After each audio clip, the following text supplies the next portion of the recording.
Satu, alladzina hum fi salatihim khashi'un.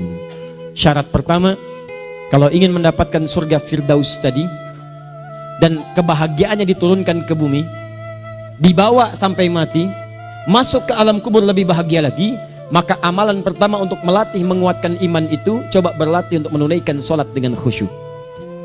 Kalau Anda kerjakan benar sholat ini, maka apa yang Anda dapatkan? Teman-teman ingat betul, saya mau tanya sebentar.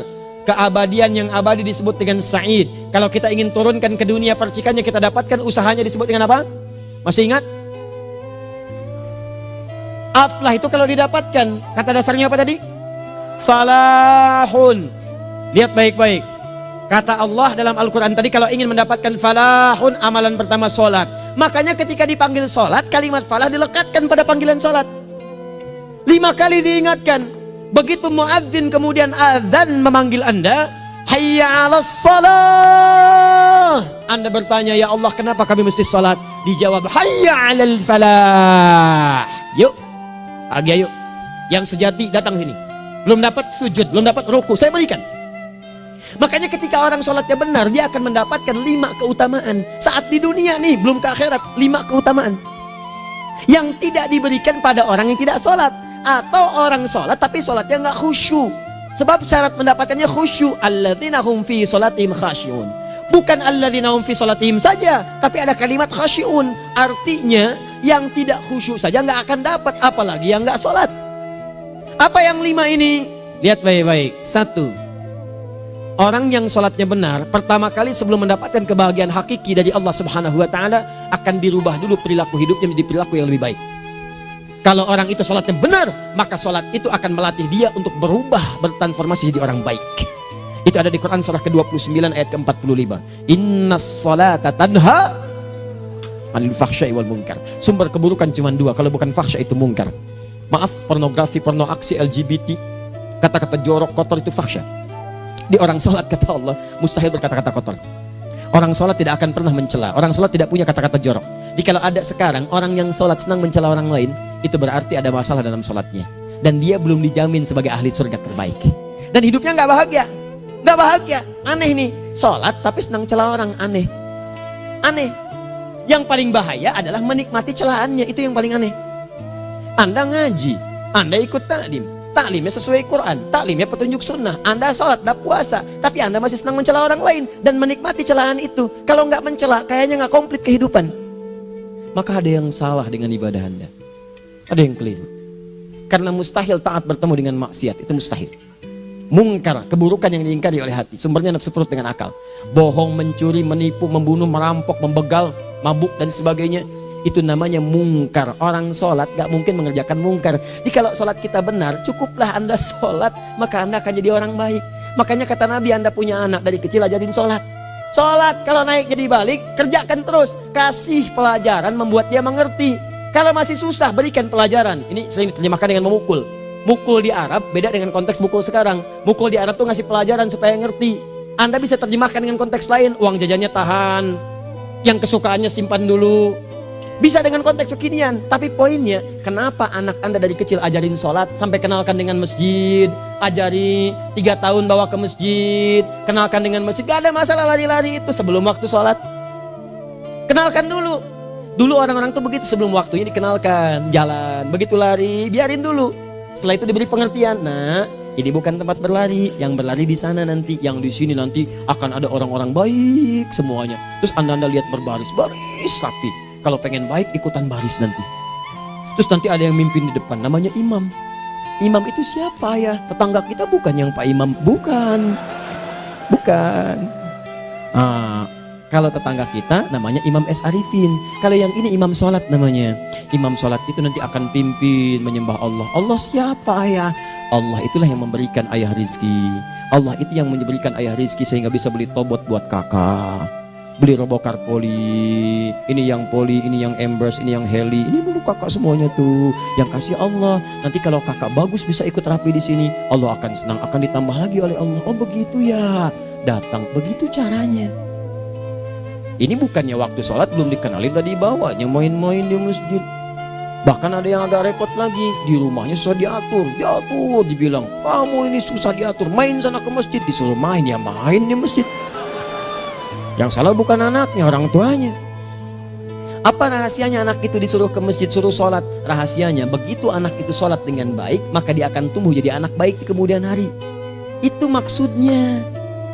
Nah, sekarang saya agak bingung ini, pendidikan TK sekarang salah sih? Enggak, cuma saya agak bingung mikirnya. Ini anak belum diajarin sholat, udah diajarin manasik. Itu bagaimana cara berpikirnya Ferguson? Agak repot saya mikirnya tuh. Ya, walaupun salah sih enggak, cuma saya bingung gitu. Kenapa nggak dikerjakan tahap yang pertama dulu? Tangga itu kan berurutan. Nggak bisa Anda lompat langsung ke 5. Kan 1, 2 belum terlewati. Jelas ya? Ah, ini gambarannya. Sholat nih. 1 pasti baik. Jadi kalau sekarang sholat, lisan belum baik, mata belum baik sampai ke kaki, berarti ada yang salah sholatnya tuh. Ada yang nggak tepat. Tangan sembarangan, snack orang ngambil. Awas. Tuh sendal orang, mau wudhu nggak ada sendal, pakai sendal orang. Udah bilang belum? Kehujanan pakai payung orang. Udah bilang belum? Ya kan gampang Ustaz. Ini kan juga mungkin diikhlaskan karena Allah. Ya ikhlas, cuman pakainya belum minjam. Bagaimana kalau sedang pegang payung itu keluar, Anda meninggal? Nah, coba mikirin ke situ. Coba ke kantor. Kalau didorong proyek yang nggak jelas, minta tanda tangan, pikirin dulu bagaimana kalau meninggal. Kemarin saya sama teman-teman artis saya katakan begini, Anda ya, kalau Anda mengaji dengan saya, jangan pernah menerima peran maksiat. Walaupun itu sekedar adegan, tapi itu maksiat. Kalau bayangkan ketika Anda memerankan itu, Anda diwafatkan oleh Allah Subhanahu Wa Taala. Maka demi Allah saya katakan tidak ada faedahnya Anda ngaji sekarang, ngaji besok. Ketika Anda menerima peran itu, Anda wafat dalam keadaan bermaksiat di hadapan Allah Subhanahu Wa Taala. Maka saya pun katakan pada Anda, ayo belajar yang betul, pahami, bangun sholat, belajar, dalami seperti orang tua kita dulu. Tinggalkan nyontek, budaya yang nggak jelas. Rasakan ketika nyontek Anda wafat, apa yang Anda dapatkan? Di Libya itu kalau nyontek, di Libya ya, saya pernah sekolah di Libya nih, itu kalau nyontek di Libya aja dulu, dan rekornya 100% ketahuan. Begitu sudah selesai, cuma jeda 2 jam, langsung ada panggilan. Si Fulan silahkan datang ke kantor. Apa yang disediakan di kantor sudah siap. Anda diberi waktu 2 jam dari sekarang, siapkan beres-beres koper Anda. Di sini sudah tertulis Anda akan pulang. Tiketnya sudah lengkap, dikawal 2 orang. Dituliskan di situ anak ini nyontek gak boleh kembali ke sini. Libya. Gak ada zero tolerance bagi yang seperti itu, keluar. Kami gak terima di sini. Harusnya begitu. Gak ada faedahnya. Yang kita butuhkan amalan dari ilmu, bukan nilai-nilai itu sementara. Gak ada. Sudah. Nah ini akhirnya begini kualitasnya nih. Tertulis di ijazahnya bagus, cum laude, IPK-nya 4, tapi nggak ada aplikasinya. Yang pintar banyak, kita butuh yang baik, pintar yang baik. Sekarang yang pintar banyak, kepintarannya dipakai untuk nipu orang. Itu yang bahaya. Ahli hukum banyak yang dihukum. Ahli ekonomi tidak bisa mengangkat perekonomian. Apa yang salah? Apa yang salah? Ini yang jadi persoalan. Tapi dasar manusia begitu di sidang mulai pakai peci, pakai baju koko, pakai tasbih, ada yang pakai kerudung. Luar biasa. Nih 2. Orang kalau sholatnya benar, Allah akan berikan ketenangan dalam jiwanya. Tenang hatinya. Jangankan musibah kecil, musibah paling besar pun tenang aja dia. Tenang, dia paham rumusnya. Allahu Akbar. Turun Quran surah ke-13 ayat ke-28. Ala bidzikrillahi tatmainnul. Yakinkan pada dirimu zikir kepada Allah membuat hati tenang. Di antara turunan zikir amalannya adalah sholat. Dari mana taunya? Quran surah ke-20 ayat ke-14. Innani anallahu la ilaha illa ana fa'budni wa aqimis salata lidzikri. Saya Allah, kata Allah ke Nabi Musa. Tidak ada Tuhan selain saya, sembah saya. Bagaimana menyembahmu ya Allah? Tunaikan salat sebagai zikir kepada saya, zikir. Nah, maka kalau Anda sedang tidak tenang, ayo ke masjid. Banyak zikir itu, baca Quran zikir. Quran surah 15 ayat 9. Inna nahnu nazzalna dzikra. Kami turunkan Al-Quran sebagai zikir. Jadi kalau Anda sedang baca Al-Quran, Anda sedang berzikir. Ibu kalau sedang gak tenang, Bu, gelisah, gak enak, gak usah mengeluh, apalagi bikin status gak karuan. Ibu wudhu, ambil mushaf baca.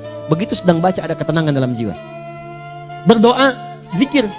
Kalau sedang gak tenang, besok ada proyek, doa dulu. Doa itu memberikan ketenangan. Makanya doa disebut dengan zikir. Quran surah ke-7 ayat 205. Wadhkur rabbaka fi nafsika tadarruan wa khifatan wa dunal jahri minal qaul. Ayo berzikir, minta kepada Allah dengan segenap jiwamu, mohon dengan penuh ketawaduan. nanti ketenangan diberikan.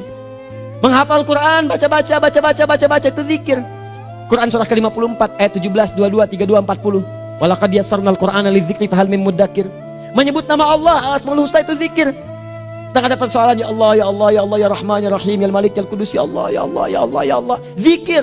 Dalilnya Quran surah kedua ayat 152. Fadhkuruni azkurkum. Sebut namaku, zikir. Apapun akan mengingatmu. Gimana menyebutnya? Ditafsir di Quran surah 17. Ayat keberapa? 110. Qulid Allah awid Rahman ayyamma tad'u falahul asmaul husna. Sebut nama Allah. Itu menentamkan pada jiwa. Sedangkan sholat gabungan dari semua zikir tadi. Bukankah dalam sholat Anda baca Al-Quran? Bukankah dalam sholat Anda menghafal Al-Quran? Bukankah dalam sholat Anda berdoa? Bukankah dalam sholat Anda istighfar? Anda mohon digabungkan semua itu. Amalan sholat menggabungkan semua jenis zikir. Masa Anda nggak tenang juga? Makanya sholat, jangankan sholat ya, tempat sholat itu yang menenangkan. Tempat sholat, tempat paling tenang di muka bumi. Kalau nggak percaya silahkan ya, Anda sebelum masuk ke istiqomah ini, begitu Anda masuk kan perasaannya beda kan? Lain. Silahkan cek, kalau cari ketenangan datang ke masjid. Masuk, wudhu masuk, sholat 2 rakaat, tenang. Dekat kipas angin, saking tenangnya, plek, ngantuk tidur. Beneran, enak. Makanya saat Ramadan kalau orang pengen cari ketenangan, lihat di perusahaan-perusahaan penuh tuh musola, pada tidur. Ya, mengamalkan hadis palsu. Ya, dia musoim ibadah, tidurnya orang puasa ibadah, hadis palsu. Nah, itu teman-teman. Itu gambarannya tiga. Orang yang salatnya khusyuk benar, itu dijamin langsung oleh Allah Subhanahu wa Ta'ala akan dimudahkan semua urusan hidupnya termasuk rezekinya. Ini yang saya katakan. Jadi saya katakan tadi, di akhirat ini, di surga, rezeki tinggal ngambil. Anda kalau benar sholatnya, itu langsung dijanjikan oleh Allah. Rezeki itu nggak perlu Anda banyak pikirkan. Ikhtiar sedikit, datang. Bahkan dari sisi yang tidak Anda duga. Apa dalilnya? Quran surah ke-65 ayat 2 dan 3. Ditafsir di Al-Baqarah ayat 2 dan 3. Wa may yattaqillaha yaj'al lahu makhraja. Ada orang yang meningkatkan takwanya kepada Allah, kami mudahkan urusan hidupnya. Setiap persoalannya diberikan jalan keluar, mudah. Solusi. Setiap ada problematika, ada solusi. Wa yarzuqhu min haitsu la yahtasib. Dan kalau dia ingin mendapatkan rezeki, bahkan kami kirimkan dari sisi yang tidak dia duga. Orang lain capek ini datang lagi, tawaran proyek datang lagi. Utsman tuh Masya Allah kayanya banyak, tapi yang paling dirindukan bukan saat mendapatkan peningkatan omsetnya, yaitu saat dia mendapatkan waktu khusus dengan Allah untuk sholat malam hari, sampai-sampainya sempat sholat tahajud sampai khatam Al-Quran. Abdurrahman bin Auf demikian, Tamim Ad-Dari demikian, sholat karena tahu sholat itu meningkatkan rizki. Karena tahu kuncinya ada di situ, Allah yang punya rizki, disebut dengan Razak, pemilik rizki. Maka saya harus punya hubungan dekat dengan Allah. Kalau sudah punya hubungan dekat, mau apa aja gampang. Belum minta, udah diperhatikan. Silahkan cek, Anda punya hubungan baik dengan bos Anda di kantor. Ya, sebelum Anda minta, beliau udah pikirin tuh, telepon bendahara. Dia udah ngambil belum gajinya? Belum Pak, tambahkan bonus sekian. Kenapa? Karena dia mengawasi Anda. Allah maha tahu dibandingkan dengan bos Anda. Mendekat kepada Allah, semua diperhatikan oleh Allah. Siapa orang takwa itu? Kalimat takwa pertama di Al-Quran Al-Baqarah ayat 2, amalannya ayat 3. Dzalikal kitabu la raiba fihi hudal lil. Siapa mutakin itu? Ayat 3-nya. Alladzina yu'minuna bil ghaib wa yuqimunas shalah. Gampang. Kalau pengen mudah hidupnya gampang. Biaya nggak mahal, tenaga nggak banyak, tingkatkan takwa nih. Jadi kalau hidup Anda masih susah, di kantor champion, di rumah tangga bermasalah terus, atau sebaliknya, maka boleh jadi kalau gelar Anda tinggi, harta Anda banyak, tapi selalu punya masalah. Bukan Anda kurang hebat, bukan Anda kurang kedudukan, bukan Anda kurang kaya, Anda kurang takwa. Dan yang paling dahsyat, mungkin sholat Anda belum berkualitas. 4. Orang yang sholatnya benar, khusyuk dia. Bahkan saat sholat itu kalau dia minta, maka seketika doanya akan dikabulkan. Tanpa diskusi, langsung seketika. Contoh, Quran surah ketiga ayat 38 sampai 39. Demi Allah saya katakan, Nabi Zakaria punya masalahnya pelik. Sudah berumah tangga, istrinya divonis monopos, maaf bahkan mandul. Gak mungkin punya keturunan. Maka apa yang beliau kerjakan? Secara singkat beliau sholat. Begitu sholat minta kepada Allah. Hunalika da'a Zakaria rabbah. Di mihrab itu beliau bermohon kepada Allah. Bermohonnya sambil sholat. Qala rabbi habli min ladunka dzurriyyatan thayyibah innaka sami'ud du'a. Ya Allah, mereka katakan saya nggak mungkin punya keturunan. Sekarang saya ingin katakan, ya Allah, saya hanya minta darimu saja, saya nggak akan dengarkan mereka. Ya Allah, mohon Engkau maha mendengar, ya Allah. Maha mendengar doa saya. Kalau kepada yang maha mendengar aja nggak mengabulkan, kepada siapa lagi saya mesti minta? Apa yang terjadi? Fanadatul malaikat wa huwa qa'imun yusolli fil mihrab. turun malaikat mengabarkan, sedangkan beliau masih sholat, belum selesai dalam sholatnya. Sholat khusyuk itu belum selesai sholat aja dikabulkan, doa sudah turun. Sholatnya belum selesai, doa sudah dikabulkan. Annallaha yubashshiruka bi Yahya. Allah kasih kabar gembira, doa kamu didengar, dikabulkan, kamu akan punya anak, namanya langsung dari Allah Yahya, artinya hidup yang mustahil menurut manusia. Lahir seorang dari rahim perempuan yang menepus dan mandul, bayi yang hidup, kata Allah nggak ada yang mustahil bagiku, jadi dan jadi dia. Berita baiknya, Nabi Zakaria sholat dikabulkan. Umat Nabi Muhammad sebelum sholat sudah ditunggu oleh Allah, mau minta apa, aku kabulkan sekarang. Hadisnya qudsi, saya bacakan. Hadatsana qala Rasulullah sallallahu alaihi wasallam qala Allahu azza wa jalla qasamtu shalah baini wa baina abdi. Kata Allah, saya bagi dua ya salat antara aku dengan hambaku. Wali abdi ma sa'ala. Kalau hambaku benar salatnya, aku berikan apapun yang dia minta sekarang. Idza qala al-abdu alhamdulillahi rabbil alamin. Bagian pertama, kalau hamba benar nih baca Al-Fatihahnya dari alhamdulillahi rabbil alamin, kalau Allah azza wa jalla dijawab oleh Allah, hamadani abdi, hambaku sedang memujiku. Wa idza qala ar-rahmanir rahim, jika hambaku berkata ar-rahmanir rahim, qala Allah azza wa jalla asna alayya abdi, hambaku sedang menyanjungku. Wa idza qala maliki yaumiddin, qala Allah azza wa jalla majjadani abdi, kalau hambaku mengatakan maliki yaumiddin, kata Allah hambaku sedang mengagungkanku. Perhatikan sekarang. Wa idza qala al-abdu iyyaka na'budu wa iyyaka nasta'in, jika hambaku berkata sekarang, ya Allah, kami sekarang ibadah, sholat menyembahmu, dan kami sekarang sedang punya masalah, kami hanya minta tolong kepadamu ya Rabb. Apa jawabannya? Beda dengan sebelumnya. Kata Allah, hadza baini wa baina abdi, inilah perjanjian antara aku dengan hambaku. Wali abdi, kalau hambaku benar khusyuk sholatnya sampai detik ini, baru sampai Al-Fatihah itu pun belum tuntas, baru sampai Al-Fatihah itu pun belum tuntas. Kalau benar bacaannya betul, sholatnya dari takbir sampai dengan selesainya, sampai ayat itu, iyyaka na'budu wa iyyaka nasta'in, kata Allah, masalah apapun yang dia minta sekarang, aku akan kabulkan. Besok saya kasih rahasia yang di KBP, ada awal pembuka di awal sebelum Al-Fatihah yang kalau anda benar bacanya, itu pengantar kepada pengabulan doa di Al-Fatihah. Apa itu? Besok. 5. Yang kelima ini yang paling diharapkan, dan ini penutup dalam kajian kita malam ini. Teman-teman sekalian, perhatikan baik-baik. Jika anda benar mengerjakannya, maka Allah akan jamin langsung anda akan mendapatkan kesuksesan dan kebahagiaan di semua aktivitas anda. Kalau jadi suami, suami yang sukses, rumah tangga yang bahagia. Kalau jadi pegawai, pegawai yang sukses, dan di kantor bahagia. Masih ingat? Kesuksesan yang menghadirkan kebahagiaan, konteksnya dunia disebut dengan falah, dipegang disebut dengan aflah. Dikembalikan lagi ke atas, ke surah ke-23 ayat 1 dan 2. Qad aflahal mu'minun. Apa amalannya? Alladzina hum fi salatihim khashi'un. Persoalannya, kalau anda sholat belum mendapatkan satu di antara 5 ini, apa masalahnya? Pertama masalahnya, kata Al-Quran, boleh jadi yang sholat itu belum khusyuk. Apa itu khusyuk? 2 maknanya, dan saya tutup di sini. Apa yang 2 itu? 1, kebanyakan orang sholat masih membawa dunia dalam sholatnya. Makanya kalau pengen khusyuk, kata Allah, maka anda rasakan akan bertemu Allah. Rumusnya Quran surah kedua ayat 45 sampai 46. Rasakan secara singkat, mungkin itu sholat terakhir yang anda akan kerjakan dalam kehidupan. Mungkin di sholat itu anda wafat. Kata Allah, alladzina yadhunnuna annahum mulaqu rabbihim. Orang khusyuk itu sudah kelihatan dari sebelum sholat, dia sudah merasa persiapan menghadap Allah. Persiapan ke manusia aja, dia sudah siap-siap, mandi dulu, ganti pakaian, pakai parfum, macam-macam dan sebagainya, hanya memenuhi undangan manusia. Allah mengundang anda 5 kali dalam sehari. Ya maaf, mengabulkan doa anda, mencukupkan kebutuhan, menyembuhkan kalau sakit, disiapkan anda. Harusnya apa? Penampilan sempurna. Kata Quran, orang khusyuk itu kelihatan sebelum sholat, pakaiannya kelihatan. Quran surah 7 ayat 31, ya bani Adam khudhu zinatakum inda kulli masjid. Hai anak cucu Adam, kalau tiba panggilan dari masjid, kenakan pakaian terbaikmu. Di anak cucu Adam tuh kelihatan.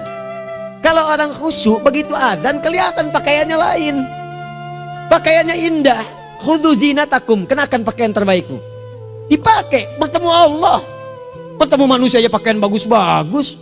Ini aneh ya, ada orang salah ibadah aja, orang salah ibadah pakaiannya bagus-bagus.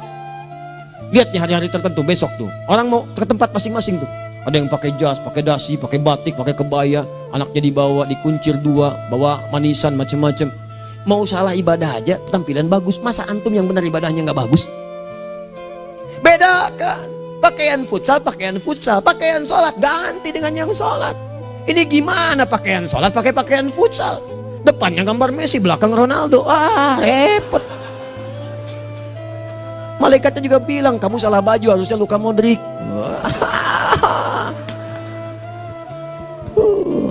Apalah saya. Nah, yang mau tanya apa? Mourinho dipecat saya tahu. Lagi nganggur sekarang, ditawarin Benfica dia nggak terima. Sekarang jadi dia komentator di BeIN Sport. Nanti sebentar lagi dia akan komentar di laga Saudi dengan Qatar dan komentar laga Arsenal dengan yang Sahih. Digantikan oleh Solskjaer. Dia super sub dulu. Ya, super sub. Ya, the baby assassin, ya pembunuh yang berwajah baby face. Masuknya di akhir-akhir, gol. Sekarang melatih dia 5 kali kemenangan, belum kalah sama sekali. Saya hafal itu. Tapi masih di urutan ke-6, tapi jaraknya ke yang ke-4 itu tinggal 3 poin lagi. Hafal saya, Liverpool tahu cuma 4 poin sekarang bedanya, kemarin 7 kalah 2-1 sama Manchester City. Walaupun banyak analisis yang menyebutkan mungkin itu diberikan saja gitu kan, karena ada yang lain-lain. Hafal kedua Manchester City, hafal saya. Ayo mau tanya apa lagi? Tottenham Hotspur ke bawahnya, ada Chelsea, ada Arsenal, baru kemudian Manchester United. Liga Italia, wah udah gak kekejar Juventus. Ya, apa lagi? Dan seterusnya lah. Gak ada ujungnya bahas yang begituan. Jelas ya? Maksud saya, Anda tanya itu saya jawab. Tapi tidak menghilangkan ibadah kita yang lain. Dan apa ruginya? Ya tahajud lah. Apa yang bisa dikerjakan besok, lihat besok. Ya kan tahajud kan bisa besok. Ada orang tahajud jam 10 pagi? Gak ada. Lebih baik Anda kerjakan malam tahajud. Yang tidak bisa dilihat malam bisa dilihat besok. Cara berpikirnya bagaimana kalau besok meninggal, gak kesampaian teman-teman sekalian, gak kesampaian.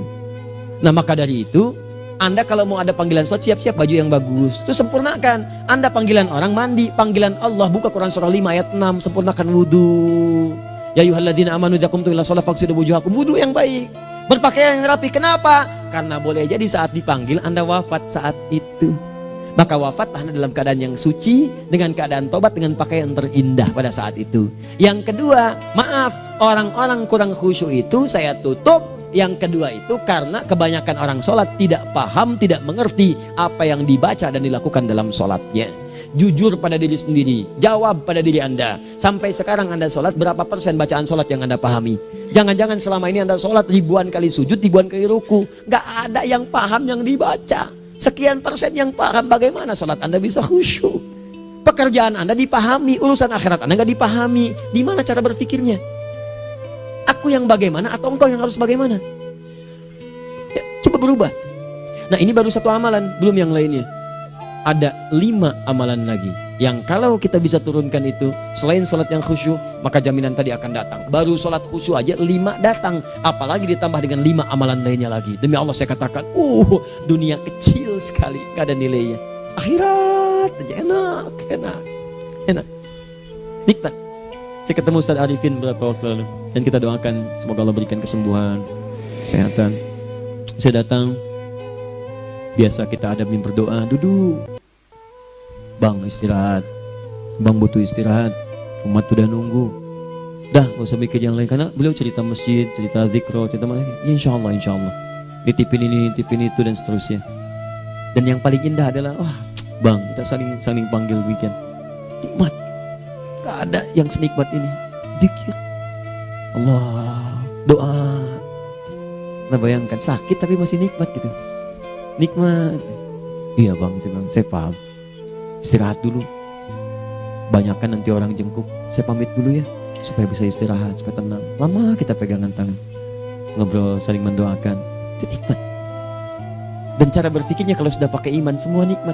Ada uang nikmat, gak ada uang nikmat, sakit nikmat. Karena cara berpikirnya lain. Nanti kita bertemu lagi, saya terangkan pada Anda. Dan saya contohkan satu kisah. Bahkan ketika ada orang yang diuji Allah dengan ujian yang sangat luar biasa, yang menurut sementara orang itu ujian sangat luar biasa menggetarkan jiwanya dan susah untuk bertahan, tapi orang ini nikmat saja menjalaninya. Nikmat. Ada yang di rumah tangga, ada yang di macam-macam. Contohnya banyak. Satu contoh saya berikan di malam ini. Satu kali suami istri, wah luar biasa. Istrinya itu cerewetnya Pak, bukan cuma cerewet, ngeselin bagi suaminya. Maaf Bu ya, bukan ibu maksudnya. Jadi semua yang dikerjakan suami salah. Pengen mangga, ayah kalau kita sekarang dibeli mangga. Kenapa mangga yang ini? Saya pengennya mangga yang lain. Belikan mangga. Kenapa beli mangga aja? Jeruknya mana? Jeruk. Semua. Pokoknya semua yang kerjakan suami salah. Tapi suami tidak pernah mengeluh. Ini kerjakan, itu kerjakan. Satu kali, perhatikan cara memandangnya. Ketika iman sudah masuk ke dalam jiwa.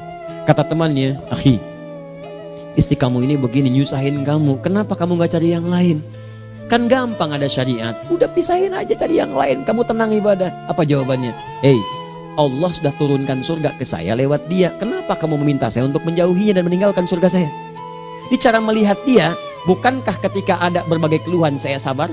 Bukankah sabar mendekatkan saya ke surga? Allah kirimkan tipikal istri seperti ini supaya mendekatkan saya ke surga. Dengan itu kan saya banyak pahala. Saya sabar, pahala banyak. Sudah Allah berikan pahala kepada saya. Kamu malah nyuruh saya untuk berpisah dengan pahala itu. Perhatikan cara berpikirnya. Indah.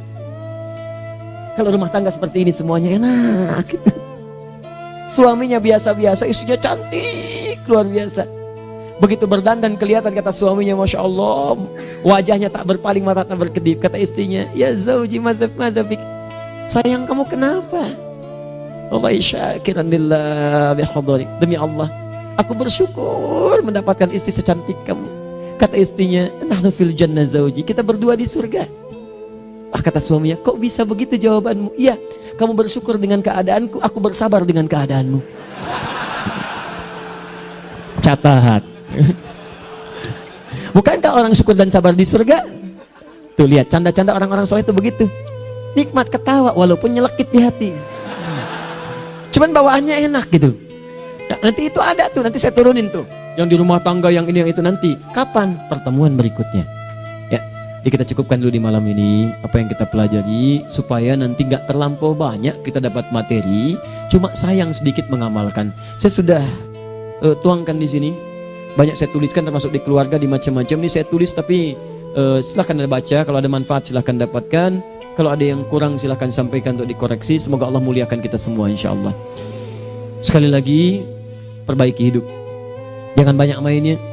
Dan sudah, jangan banyak membuang dengan yang sia-sia apapun yang dihadapi. Sekali lagi, tolong jaga kondusivitas, bantu negara kita, ketertiban, keamanan. Kalau saya menyampaikan sesuatu ada singgungan dengan yang kekinian, itu maksudnya koreksi masukan-masukan supaya diperbaiki. Tapi tetap dalam urusan pemilihan kita punya pilihan masing-masing yang tidak boleh dipaksakan.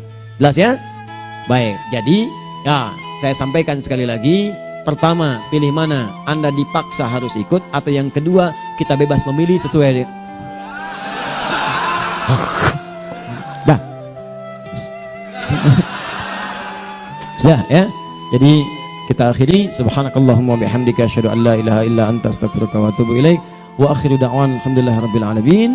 Berjumpa besok sesi terakhir fikih ikhtilaf di Masjid Ar-Rahman Kota Baru Parahyangan. Assalamualaikum warahmatullahi wabarakatuh.